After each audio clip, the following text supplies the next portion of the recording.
Cab TV. Assista sua vida fazer sentido.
Olá novamente, e bem-vindo à Cabala Revelada.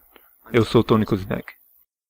Na última aula, aprendemos sobre a tela, Masach, a ferramenta principal de realização no método da Cabala.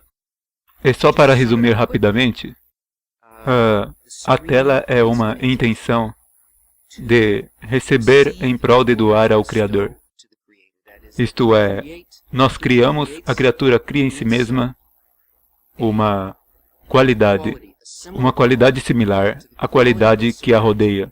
Uma qualidade interior que tem uma similaridade de forma, uma equivalência de forma com a propriedade, o atributo de doação fora dela. Ou seja, a sua ação de receber torna-se uma ação de dar. E também aprendemos que toda a movimentação, na realidade superior, nos mundos espirituais, acontece apenas como resultado desta lei de equivalência de forma. Agora, podemos imaginar que esta lei de equivalência de forma é certo tipo de coisa mística ou mágica, certo tipo de inovação, uma novidade, mas ela não é simplesmente algo que tenha sido inventado pelos sábios da Cabala. Ela é verdadeiramente um princípio, uma lei que governa o universo inteiro, tudo o que vemos. Ela existe na natureza. É simplesmente que os sábios nos estão a apontar que este é o método pelo qual desenvolvemos, crescemos, nos movimentamos e podemos alcançar o objetivo da criação. Nesta aula vamos olhar um pouco mais de perto a lei da equivalência de forma. Faremos isso ao olhar para um artigo escrito por Baal HaSulam. É um pedaço de um artigo na realidade. Ele vem de Matan Torah, ou a entrega da Torá, a entrega da instrução pela luz. É uma seção dela chamada a inteligência atuante. O que os cabalistas disseram, que toda pessoa está obrigada a compreender a raiz da sua alma, significa que o propósito da criatura, mais desejado e cheio de esperança, é se unir com o Criador, como no versículo, e se uniu com Ele. E os sábios interpretam isto como se unir com os seus atributos. Tal como Ele é compassivo, também tu, e assim por diante. E ele diz, toda pessoa está obrigada a compreender a raiz da sua alma. Em outras palavras, não é só que alguém tome uma decisão que se vai unir com a raiz da sua alma. É que o inteiro sistema consiste numa locomoção vinda do pensamento da criação, que movimenta uma pessoa até o ponto em que compreenderão a raiz da sua alma. E a maneira na qual o pensamento da criação, que é criar uma criatura e preenchê-la com deleite, a maneira como ela funciona no universo inteiro, na criação, é expressa através da lei da equivalência de forma. Isto é, que toda a natureza funciona com esta lei, que há uma pressão constante no nosso meio ambiente, e em todo o meio ambiente do universo. E há uma força constante para equalizar a pressão interior com a pressão exterior e chegar a um estado de equilíbrio com ela, para que cheguemos a um estado de repouso ou conforto. E esta é simplesmente a lei que está a funcionar toda hora. Você pode pensar na Cabala como a física do mundo espiritual. E assim ela destaca-nos isto, para que possamos começar a percepcionar e a trabalhar com ela. Mas esta lei funciona no universo natural também, e podemos olhar para ela através das ciências da natureza. Por exemplo, os astrofísicos contam-nos que o universo material foi iniciado por uma enorme explosão, o Big Bang, e desse ponto em diante, toda a ação dentro do universo é, na realidade, uma espécie de equalização com esta força, até que ele encontre um estado em que é imóvel. Então, todas as forças no universo estão a funcionar de tal maneira para chegarem a um estado equilibrado. Agora, no nosso mundo, esta lei é observada estritamente e podemos vê-la nos diferentes níveis da vida, nos diferentes níveis que existem no nosso mundo. Por exemplo, no nível inanimado, vemos que há uma movimentação de forças, placas tectônicas, ou o movimento do clima, vento e água, constantemente procurando uma espécie de estado equilibrado uns com os outros. E vemos também que o nível vegetativo obedece a esta lei.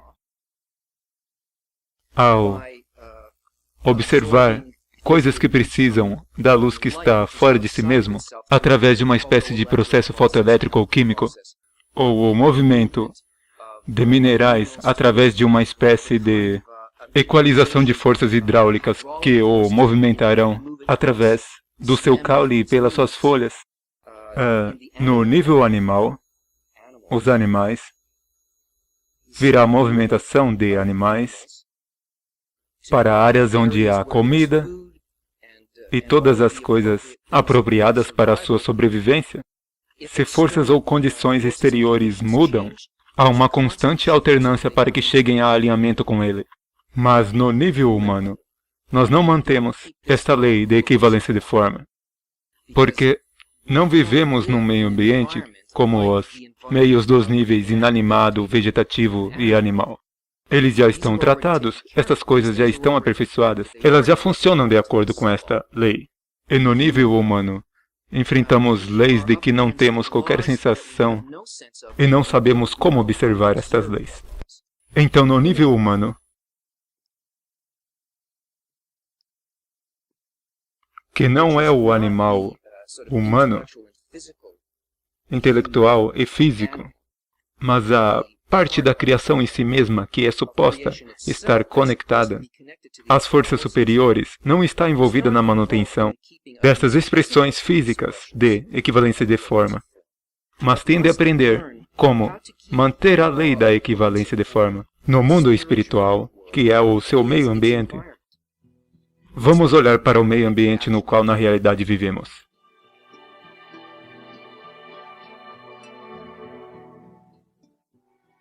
O mundo que rodeia o nível humano é baseado no exato mesmo princípio da natureza, mas é uma ordem da natureza completamente diferente, porque o nível humano é um nível de sentimentos, pensamentos e intenções.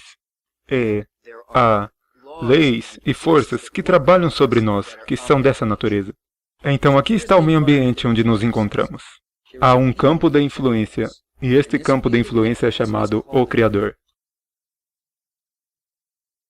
O Criador influencia-nos por meio de forças. E estas forças são expressas como leis, ou seja, são obrigatórias. Ela vem até nós do Criador. Cada uma destas é uma de 613 forças ou leis. Estas leis são leis de amor. Elas são leis de doação. Elas são intenções para com a criatura. Aqui, neste campo, está a criatura. mais os outros níveis de vida abaixo da criatura. Níveis 1, 2 e 3, que falamos anteriormente. Dentro da criatura existem como pressões ou forças semelhantes que se devem equalizar com a influência vinda do Criador. E estas são chamadas desejos.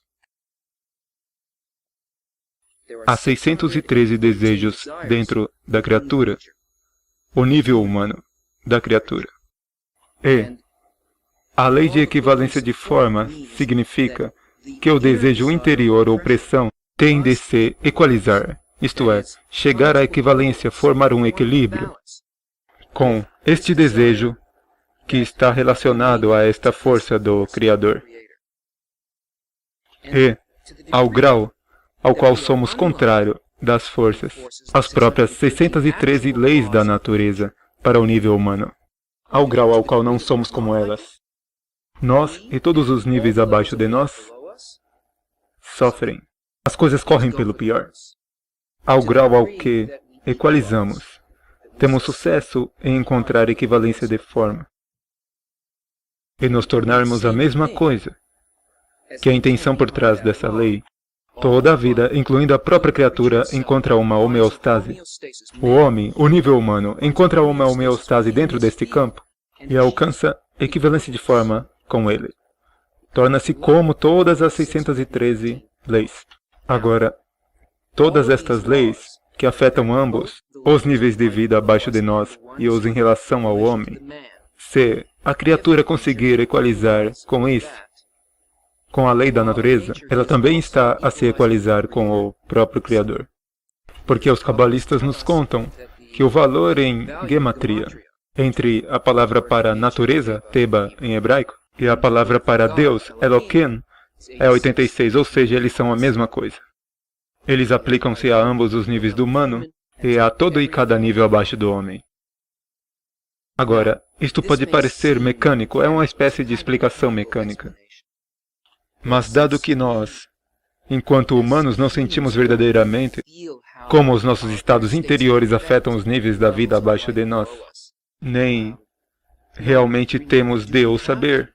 Tudo o que precisamos de estar conscientes é dos nossos estados de sentimentos e como eles funcionam no nosso relacionamento com o mundo que nos rodeia, ou seja, as pessoas que nos rodeiam, as situações da nossa vida. E é disso verdadeiramente que se trata a equalização, da pressão interior do desejo e a pressão exterior de uma lei. Aprendemos na história do convidado e anfitrião que a maneira na qual conseguimos percepcionar o que estas leis são e equalizar com elas é estarmos preocupados não com a dádiva, ou seja, com o acontecimento em si mesmo, mas com o doador. Qual é o pensamento por trás do acontecimento e circunstâncias em que nos encontramos em qualquer dada altura? E qual é nossa atitude para com isso? Parece ser uma coisa muito difícil de fazer, mas esse processo de como podemos sentir isso já existe na natureza e nós temos meramente de aprender como observar isso, como isso opera e o fazer.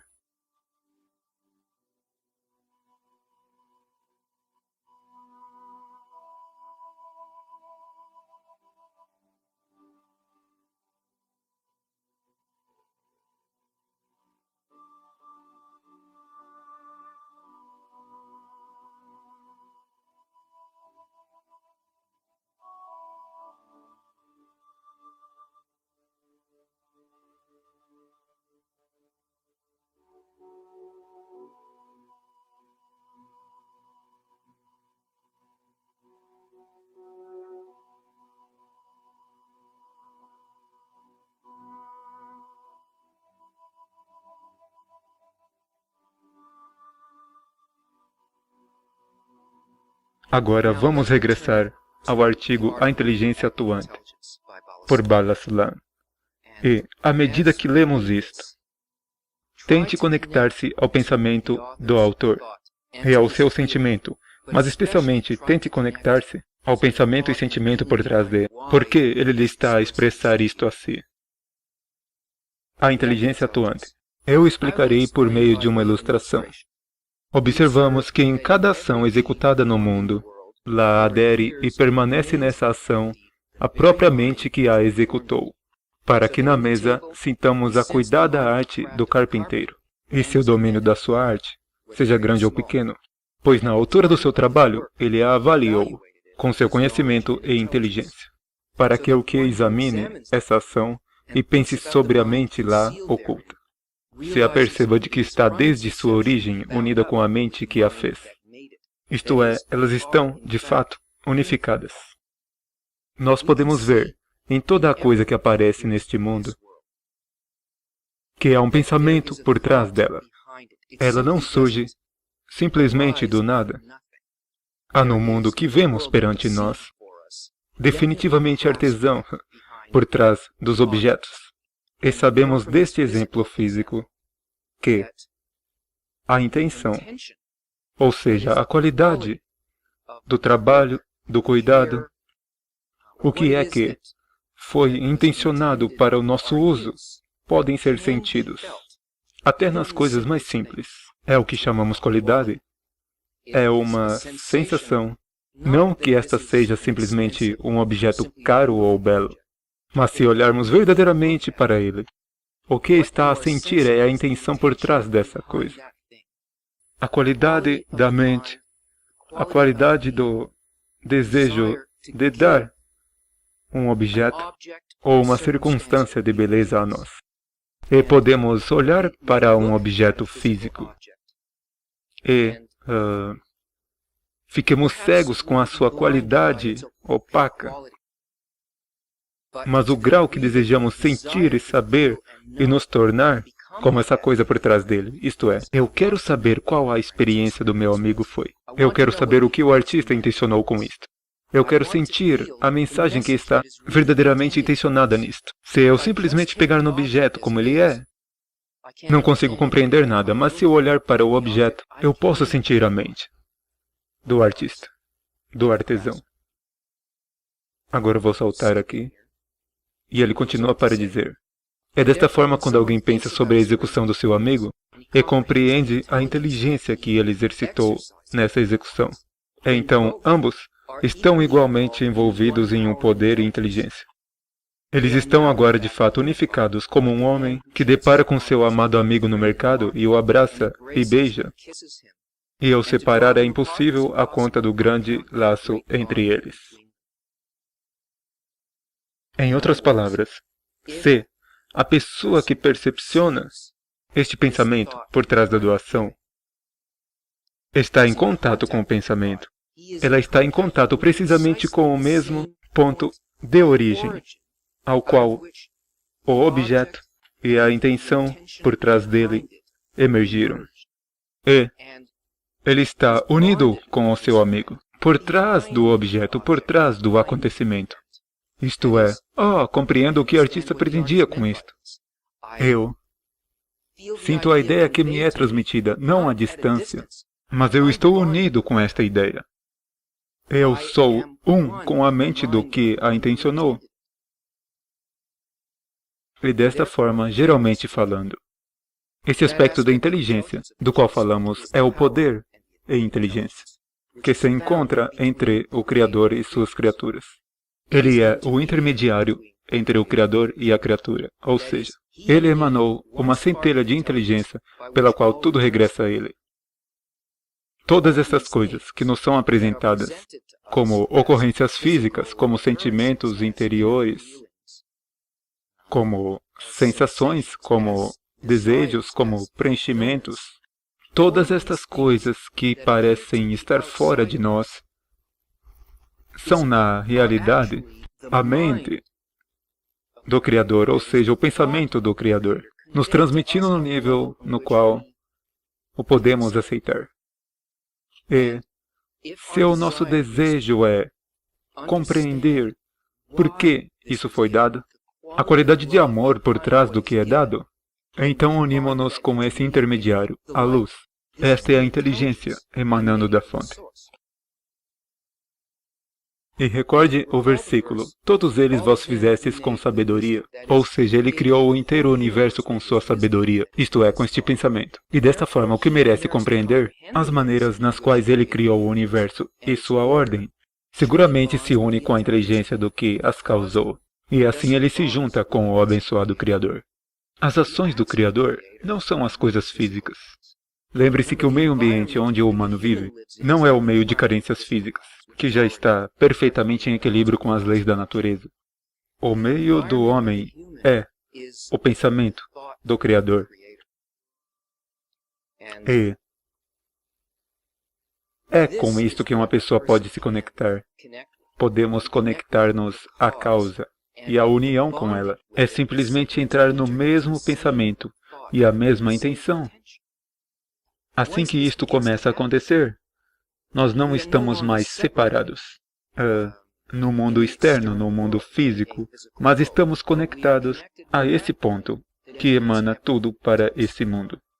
E isto é feito através de um relacionamento com o Criador. É como um relacionamento com o amante, com o amado, no sentido de que, quando você ama alguém, quer que eles saibam quem você é, escreve-lhes bilhetinhos, mostra-lhes o que aprecia. Você exprime o seu pensamento a elas, para que a união com o seu amado seja não simplesmente no nível físico, mas além disso, no lugar intangível que sentimos como amor. Então estes acontecimentos constantes que evoluem nas nossas vidas são como bilhetes de amor. Um chamamento por parte do Criador para ir até Ele. E o desejo por responder a este chamamento é semelhantemente de um lugar e sentimento de querer conhecer o nosso amado dessa maneira. E este é o segredo da Torá. É que todas as criações do Criador que pertencem a ou podem ser compreendidas pelas criaturas, isso significa que tudo o que foi criado, toda e cada expressão que existe na criação, é apenas a expressão do Criador e está direcionando especificamente até a este chamamento à criatura. Está todo acessível à criatura, todo e cada pedacinho dele. É suposto ser conhecido pela criatura. Por outras palavras, os mundos foram criados para o homem. E com isto compreendemos por que o Criador nos mostrou a ferramenta de seu ofício. Estamos nós em necessidade de criar mundos? Ao invés do que dissemos acima, está claro que o Criador nos mostrou as suas ordens para que soubéssemos como nos unirmos com Ele, que é a concretização de se unir com os seus atributos. Por que nos mostra um artista a sua obra? É para que a sua percepção, o seu sentimento interior e a sua atitude nos sejam acessíveis. E, embora neste momento não compreendamos como mundos são criados, através da conexão com o pensamento do Criador, podemos elevar-nos para conhecer todas as suas leis, todas as maneiras nas quais tudo o que vemos perante nós vem a ser. Isto é, por que ali está, para que propósito ali está.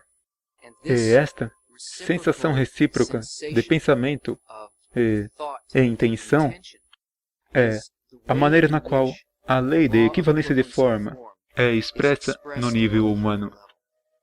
É o equilíbrio entre o desejo interior de saber, de ser preenchido de prazer, e o próprio prazer que existe, o único prazer que existe, que é o conhecimento do pensamento do Criador. Este sistema está construído perfeitamente para criar o desejo que permitirá uma pessoa chegar a este equilíbrio. Junte-se a nós novamente.